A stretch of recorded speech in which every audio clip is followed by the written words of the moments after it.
ఒకసారి ఒక పక్షి తన గుడ్లు పెట్టడానికి రాబోయే వర్షాకాలంలో ఆశ్రయం పొందటానికి ఒక గూడు కోసం వెదుగుతోంది. తన అన్వేషణలో అది 2 చెట్లను చూసింది.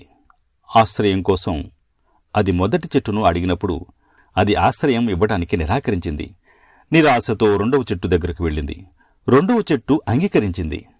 అది తన గూడును ఏర్పాటు చేసుకుంది మరియు గుడ్లు పెట్టింది. ఆ తర్వాత వర్షాకాలం వచ్చింది.